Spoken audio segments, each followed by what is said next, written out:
Hello, everyone. This is Heather Brown Campbell, founder and CEO of Body, Essence, and Soul, your health and wellness consultant. I'm a bachelor's prepared registered nurse with more than 22 years' experience working in the healthcare industry. And as a result, I started this company with the goal of equipping clients with information and tools to help them make improved decisions regarding their health and wellness.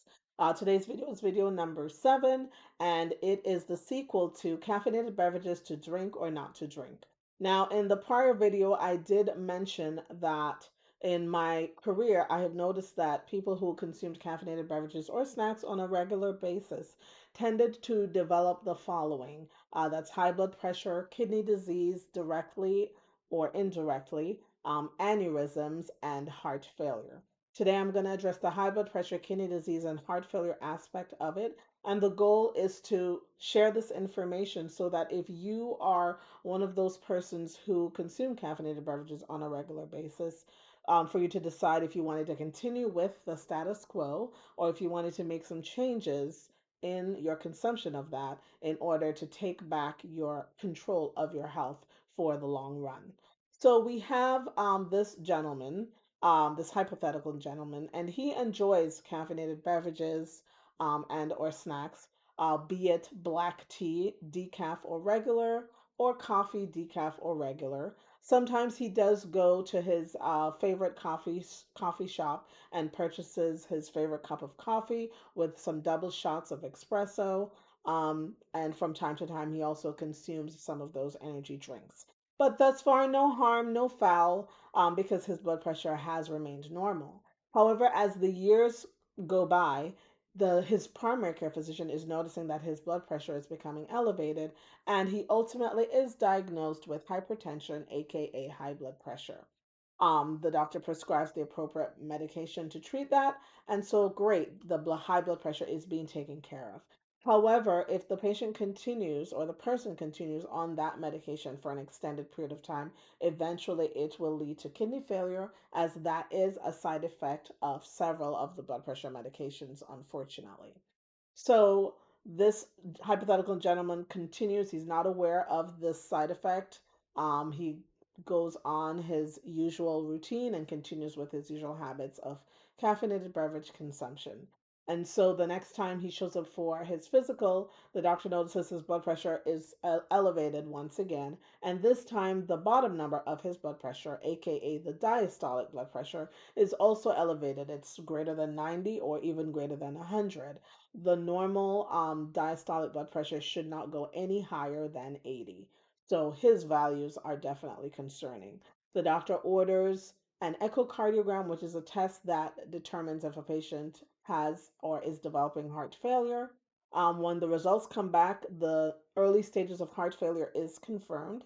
And so the doctor puts the patient on what's called a diuretic, aka water pill. In my video, in the first part for this video, I talked about the different diuretics that doctors prescribe for patients, so you can watch that video to get a list of them. So, unfortunately, this medication, though, a side effect of it is also kidney failure. So, you have a double whammy situation here where the kidneys are being attacked by these two medications as far as side effect is concerned. Patient is unaware of this, however, so he goes on his way and he thinks, everything is good, blood pressure is being addressed, the high diastolic blood pressure is being addressed, so he's good. Then, as time progresses, he's continuing with his caffeinated beverage consumption and he's beginning to develop swelling in his feet or ankles. He informs the doctor of this. The doctor does his or her due diligence and makes adjustments to the patient's diuretic or even changes it altogether, also makes adjustments to the patient's blood pressure meds. Eventually, the patient continues with his usual habits, and eventually the patient is beginning to develop what's called dyspnea on exertion, which is a fancy term for feeling short of breath whenever someone exerts themselves.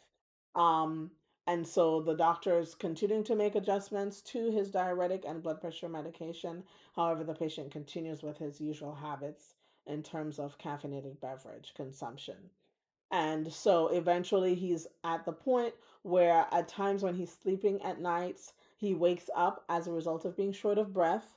And once he sits up, the shortness of breath resolves, but he's now afraid to go lie back down because he's afraid of feeling short of breath because that's a pretty scary feeling. So now the gentleman is at the point where he is sleeping in a sitting position. Eventually, the shortness of breath it becomes more constant, and he finds himself having to go to the emergency room.